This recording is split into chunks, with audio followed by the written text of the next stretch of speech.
Good morning, this is Lori with 88 Angels. Our lives are defined by our choices. Sometimes we're happy about it, sometimes we're sad. Sad about what life dishes out, and taking full responsibility for our happiness. It makes you awesome.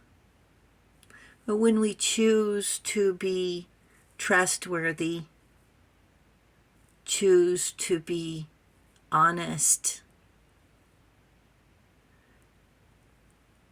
or other people choose to be mean, and it boils down to simply having a choice.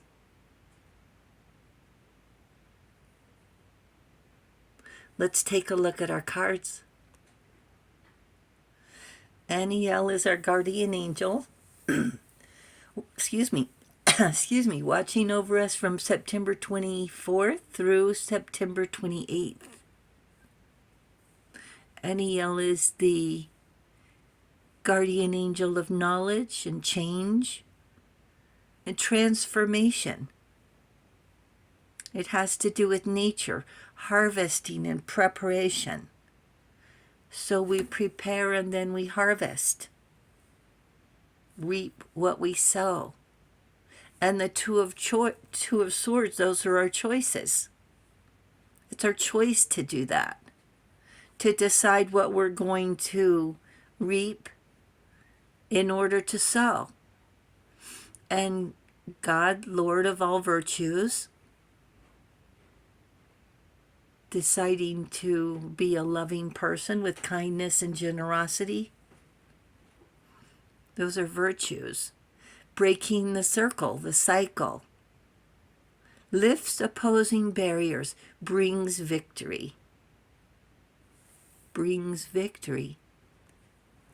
Our card is the Queen of Coins, the Queen of Pentacles. There she is on the throne, focusing on her home, family, success, and abundance. Protective, generous, charming, intelligent, kind, truthful, and practical. This is a picture of an old mine from the 1930s in Victor, Colorado. Very close and similar to what our Queen of Coins and where she lived in her days. She was born in 1854, Elizabeth or Lizzie McCourt. She was beautiful and ambitious.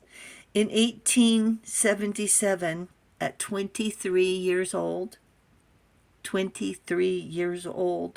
she married Harvey Doe. And they moved to Central City, Colorado, which is about, I'm going to say, 10 miles from this picture you're looking at. They moved to Central City, Colorado from Wisconsin and began mining for gold at the 4th of July mine. She was so beautiful, the miners nicknamed her Baby Doe.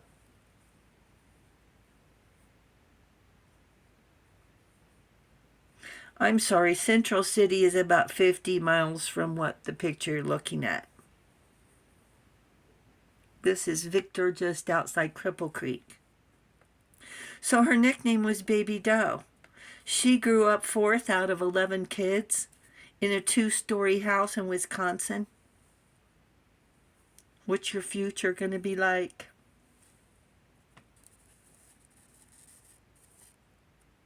So her husband,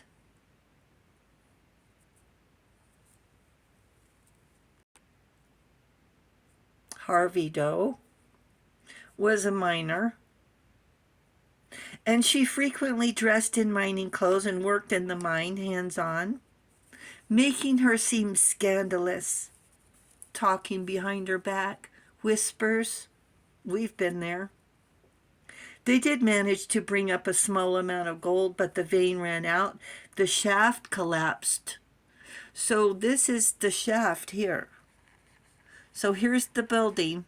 You go in the building, you go down the shaft, and you go underground.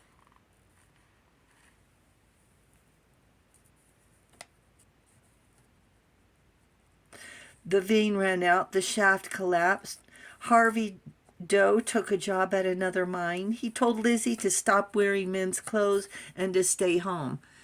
Imagine hearing that.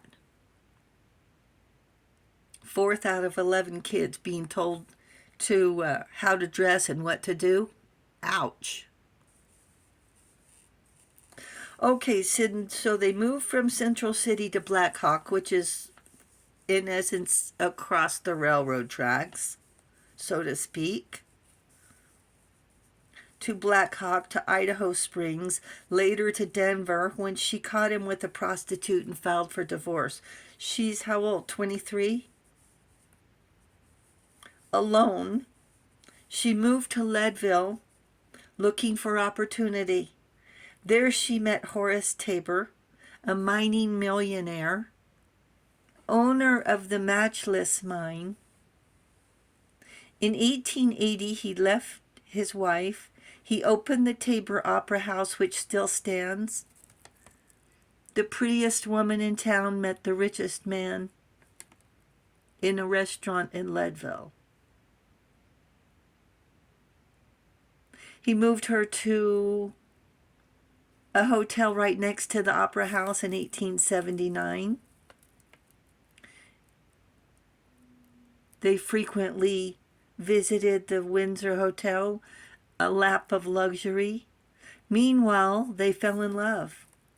In 1882, they married in St. Louis. She was 28 by now.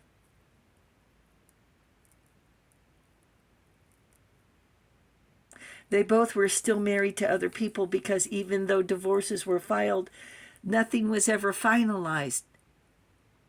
Another scandal. Married again in 1883. He was 52. She was snubbed by Denver Society. She donated funds to support Colorado suffrage movement. So in 1893, this is huge, there was a silver panic and they lost everything.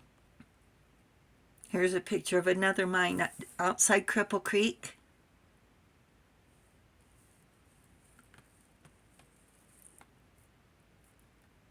So even though she was snubbed by Denver Society, she did donate funds to support Colorado suffrage movement.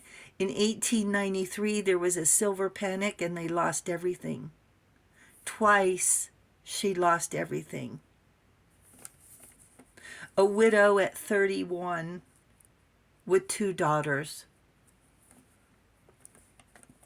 She grew up poor, met Harvey Doe, later met Horace Tabor. The jewelry in the Opera House, too, were mortgaged.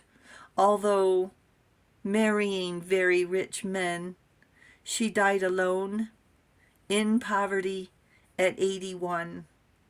So from 31 to 81, she was alone, in isolation for her last 30 years, in a small cabin in Leadville next to her Matchless Mine, which is listed in the National Registry of Historic Places. Shunned and snubbed, not invited, she did the best she could being so young. What's she going to do with 3 coins? A skill. She tried to learn mining. After what she'd been through, what's left then to rely on what she had come to know. Beauty is what other people say you have, and it's fleeting. But who's to say when you're in your 20s? It's how people treat you. If they say you're beautiful, you don't grow up say I'm beautiful. It's how people treat you. 7 years of chasing a dream only to find out even life in the fast lane has its limits. The matchless mind was her destiny, and her wealth and her abundance were short-lived too. Angels are talking now. When we pray for abundance, we might think about changing that to include happiness. Last night, they were saying that she turned into a hermit. They were calling her a madwoman. So once you go into isolation, the years fly by. 5 years turn to 10. Angels say, pray for everlasting love. Thank you, angels. Thank you, viewers and subscribers. Thank you so much for hitting that subscribe button. You guys are awesome. Thank you so very much. And you enjoy the day. I'll talk to you soon. I love you. Bye.